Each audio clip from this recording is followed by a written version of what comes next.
If you don't like America, why don't you get out? Welcome to Watch Mojo, and today we're counting down our picks for the top 10 things Americans do that the rest of the world doesn't.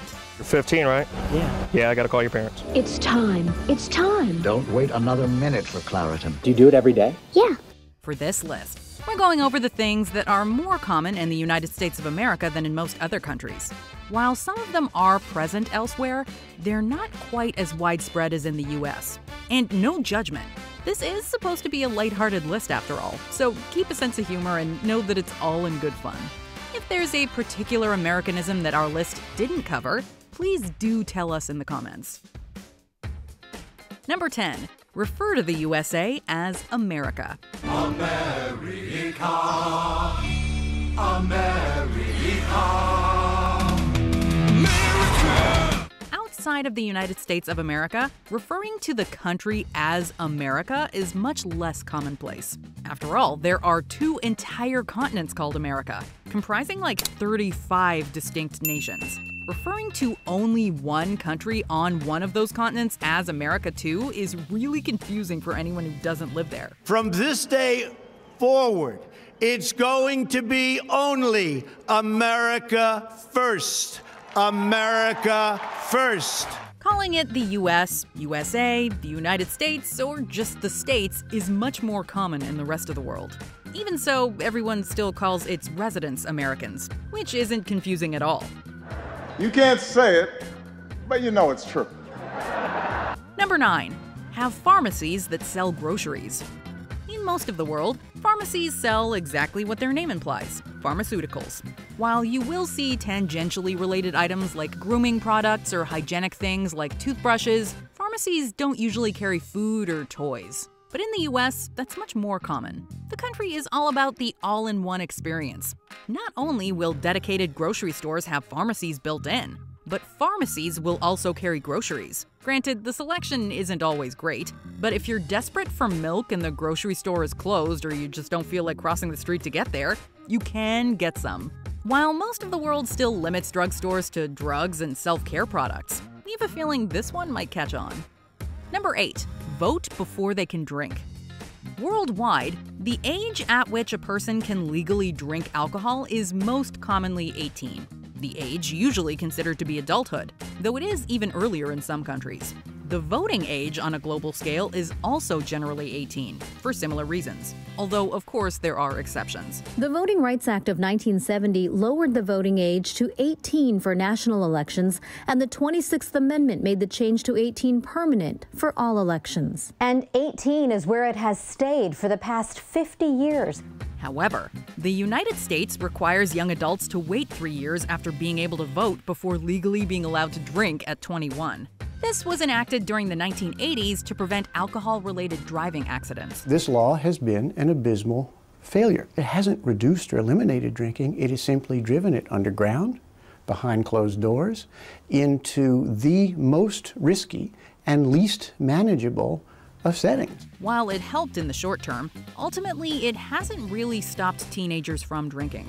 The result is that many people, both inside and outside the US, question the logic of why an 18-year-old American can decide who forms the government but not get buzzed. The reality is everyone drinks before they turn 21. That's why when you go out for your first legal drink, you have to react with that faux surprise like you've never heard of alcohol before. Ooh, what does this alcohol taste like? Oh, it's unusual. Oh, this is true. Number 7. Tip service personnel. All right, everybody cough up some green for the little lady.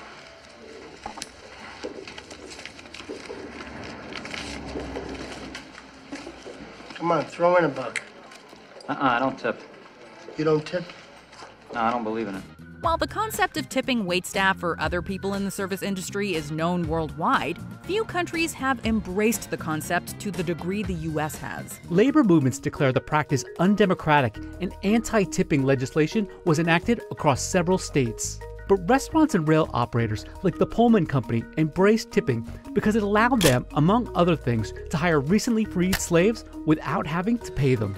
Many workers, particularly in the restaurant industry, rely on gratuities to get by, in part because laws allow managers to pay sub-minimum wages to tipped workers. However, in various other countries, tipping is seen as insulting. They're just doing their jobs after all. Each year, Americans spend $40 billion on tips. That's more than we spend on foreign aid and more than we spend on gambling. And like gambling, it's not entirely clear that tipping makes any sense in the first place. While some countries' workers certainly appreciate it, it isn't expected like it is in the US. Mostly because employees are paid a high enough baseline salary that they don't need tips to survive.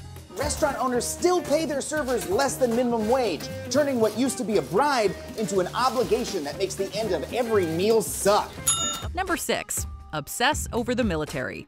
And I think I speak for the rest of the WWE. I certainly speak for myself. I would like to say thank you to all our men and women who choose to don the uniform of the United States military. The American military is probably the best in the world, as it should be, since it's also one of the best funded militaries in the world. In fact, the US spends several times more on their military than their nearest competitor, China. What's more, there are more than a few American citizens who have a higher than average fascination with their own military and its culture. I thank you as your commander-in-chief because you inspire me. Your willingness to serve, to step forward at a time of war and say, send me, is the reason the United States stays strong and free. While other countries certainly appreciate their troops, you don't, see as many people wearing camouflage as a legitimate fashion statement. Likewise, you don't see movies made elsewhere that glorify the military to the degree that the US does. Do me a favor. Tell my children I love them very much. All right, you alien assholes! In the words of my generation, up yours!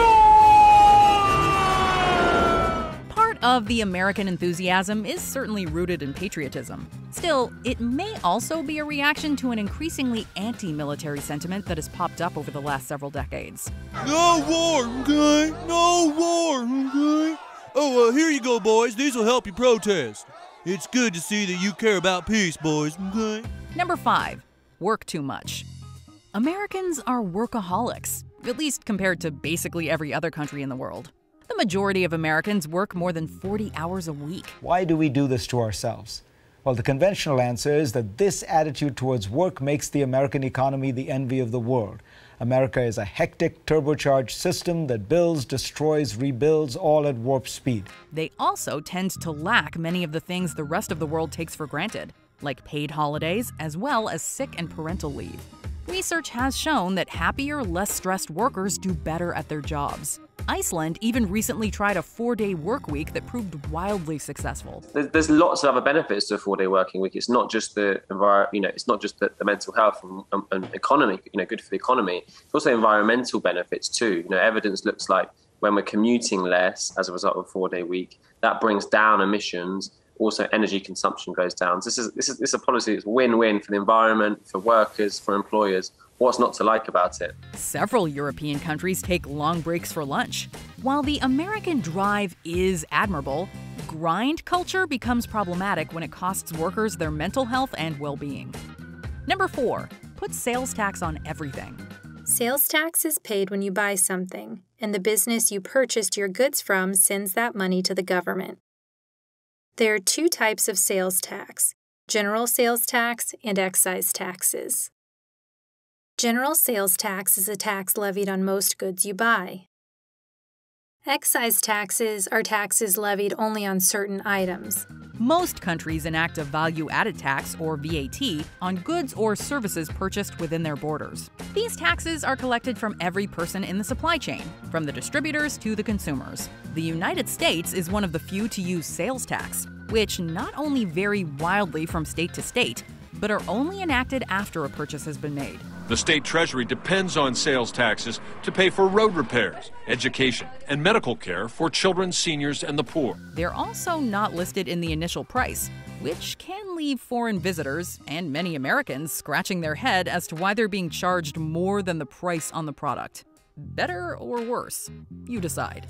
It's certainly more confusing. What's the advice then if you're going to buy a big ticket item Where's the cheapest sales tax? Well, you know, you can go online and look at all the sales tax rates for different cities, and if you look at one dealership or one, you know, Best Buy or something like that, you can find the different zip codes and look at the sales tax rates and just see how much that'll take off, and then take your family out for a nice night. There you go. Number 3, the Pledge of Allegiance. I pledge allegiance to the flag of the United States of America. In many parts of the United States, school children, and adults in some settings, are expected to recite the Pledge of Allegiance.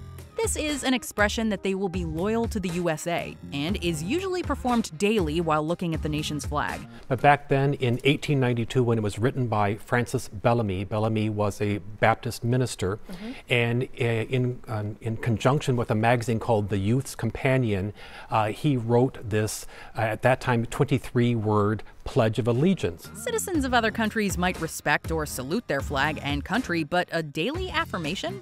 Not in most places. The Pledge of Allegiance has been the subject of controversy and criticism, both from outside the U.S. and from within. Some see it as indoctrination.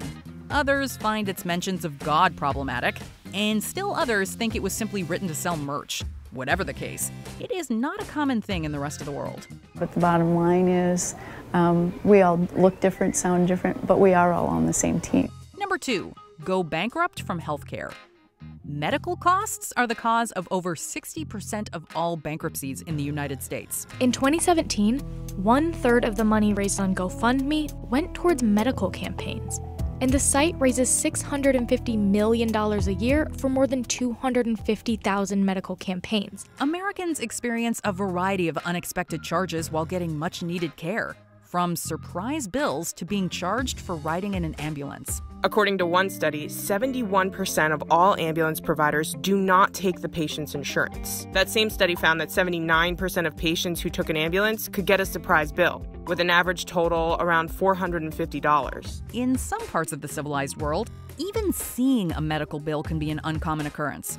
Healthcare worldwide tends to be much more regulated than it is in the U.S. It's either funded through taxes in a single-payer system or else through individual insurers who are more strictly monitored. Other countries, they don't have this problem. Instead of every private insurance company negotiating with every healthcare provider, there's just this big list. Country, the central government, they go and they say, if you want to sell to us, to all of our people, then here's what you can charge for a checkup. Here's what you can charge for an MRI or a prescription for Lipitor. Bottom line, while there can sometimes be extra charges, for most of the world, medical debt is basically unheard of, except in horror stories about the U.S. Can't get a credit card. I can't buy a house. I don't see me ever being out of debt. Before we get to our top pick, here are some honorable mentions.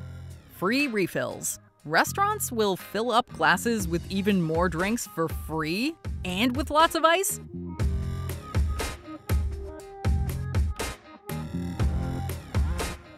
Throw baby showers. Many cultures see them as bad luck or in poor taste.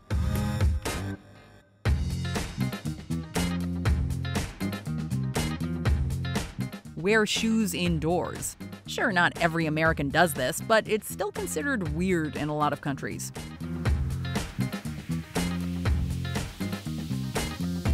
Advertise drugs to consumers.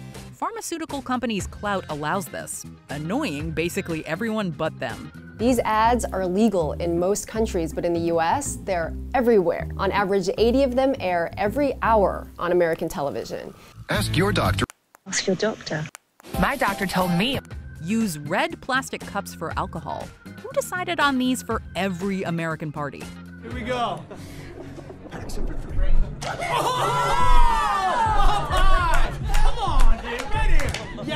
Before we continue, be sure to subscribe to our channel and ring the bell to get notified about our latest videos. You have the option to be notified for occasional videos or all of them. If you're on your phone, make sure you go into your settings and switch on notifications.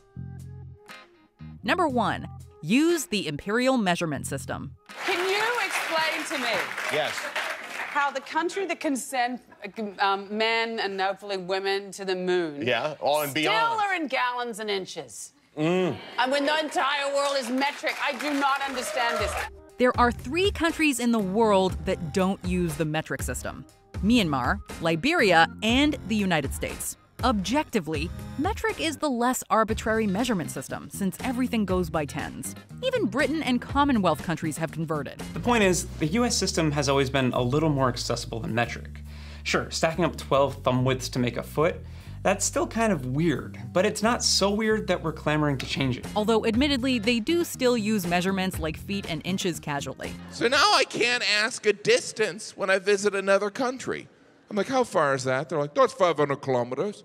I'm not in the Olympics. So why hasn't the US converted? We'll give you one guess. Did you say it's because of money? Because money is definitely a big factor. Converting to a whole new system of measurement is expensive. Other factors include a need for control and stability of the US. So, inertia, basically. Why change when you don't need to? And you know what your mom says? If all the other countries jumped off a bridge, would the US do it too? Or something like that. A 2015 Rasmussen poll asked Americans if we should switch to the metric system and adopt Celsius as our main temperature scale. 64% said no, while 21% said yes, and the remaining 15% was undecided. So it looks like we're perfectly fine with being different.